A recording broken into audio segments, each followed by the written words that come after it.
Good morning, everybody. I got my coffee, I got my vape. Let's talk a little.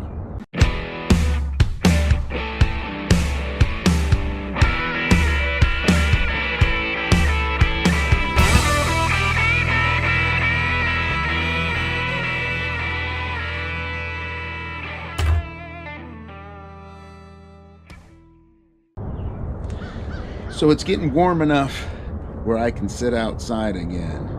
Still not completely warm yet, but I'll take 60 degrees over 20 degrees any day. So anyway, let's take a sip.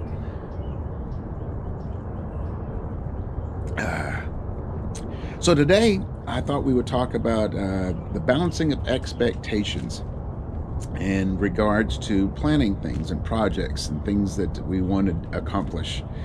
So we've gone through the planning stage where we've listed all the pros and cons and got all the figures together and got 80% of the information. We're ready to launch, and we have to launch with expectation. If you're not expecting to win or the best outcome, then you're not going to achieve it. Part of that has to do with mindset, and you can get into the creativity of human thought and all kinds of stuff like that. But realistically, you won't be looking for the opportunities. You won't have the confidence to move forward at the right way and take control of the situation to have the best outcome. So you've got to be expecting the best outcome. That is important.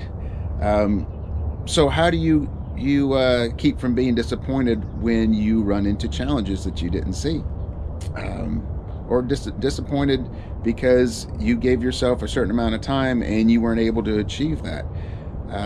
That is where the balance of expectation comes in. Expect the best outcome, but don't be married to the process. I learned that this past week when I came back from Florida, taking care of my mom. Getting set up here, getting her set up into the assisted living.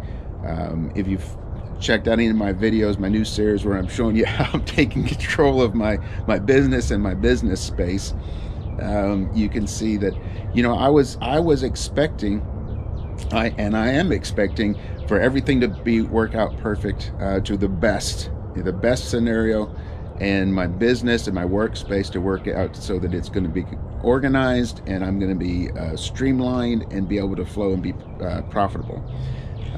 But I was expecting to be able to do a lot more last week in that process and achieve a lot more. Well, it's taken a little bit more time because there's things that are unseen, and that's why with 80% you get going, because there's things that you're just not going to be able to experience. Not only are you not going to have the answers, you're just not going to have the questions until you get started and you start finding out what is involved in doing that, what kind of resources you need, who you need to network with, who you need guidance for. You need all those kind of things. So there was a lot more to getting my mom settled. There's a lot more to getting, we're getting an equity loan in our house so we can rehab it, and so that we can rent it. So that's part of her income coming in to help support her. Just also, one of the things, if you saw in one of my videos, one of my space challenges was that on top of my mess, my organized chaos,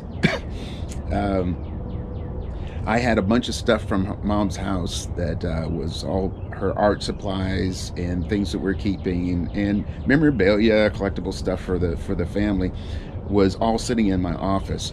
And I do have a what they call a garden room, which is basically a room where you bring your potted plants and you can wheelbarrow up there everything. I've never used it as that. I used it for storing boxes, but it has an attic, and I had to clean out the bottom room where I was storing all this cardboard and boxes and stuff, so that I could bring get the ladder down to get in the attic, and I was going to store that stuff there.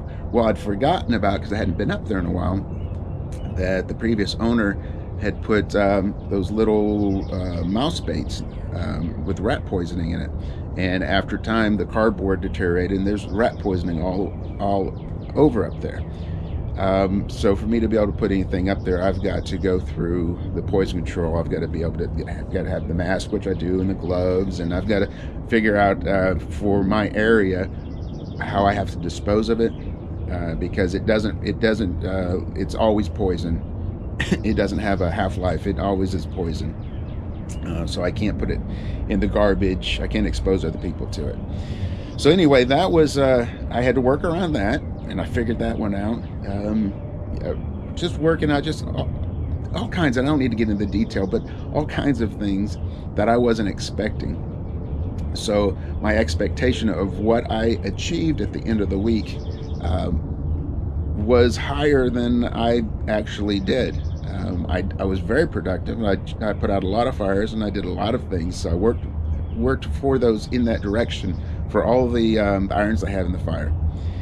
But I had to deal with that expectation. Now, I could have done a couple of things. I could have gotten frustrated. This is never going to work out. This is not, what am I doing? I'm wasting my time.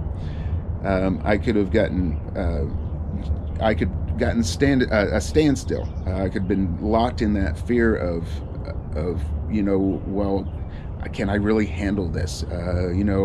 Start listing all the things that could go wrong, all the negative scenarios, and be stuck in procrastination. Or I could have said, hey, isn't that interesting? Okay, is there anything that I can tweak with my process and the things that I did?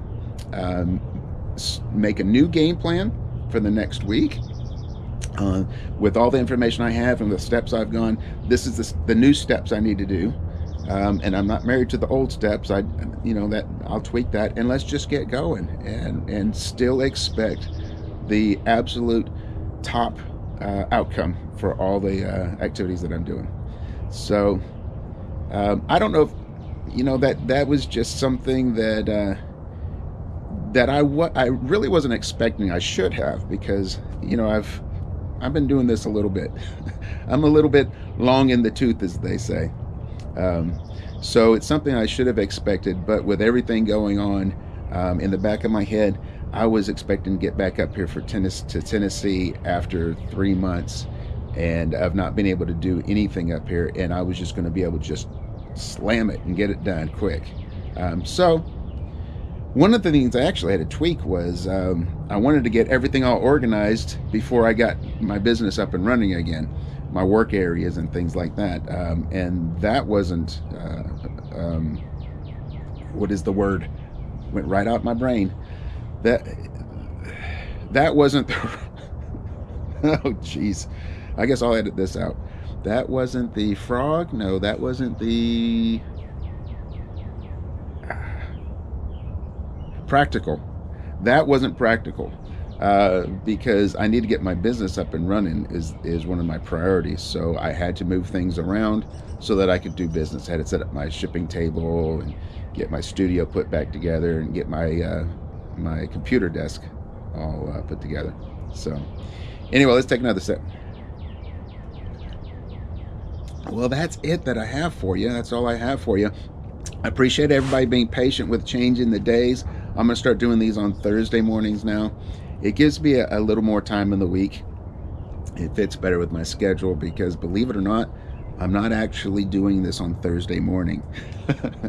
So I've got to pick a morning where I can share coffee with you.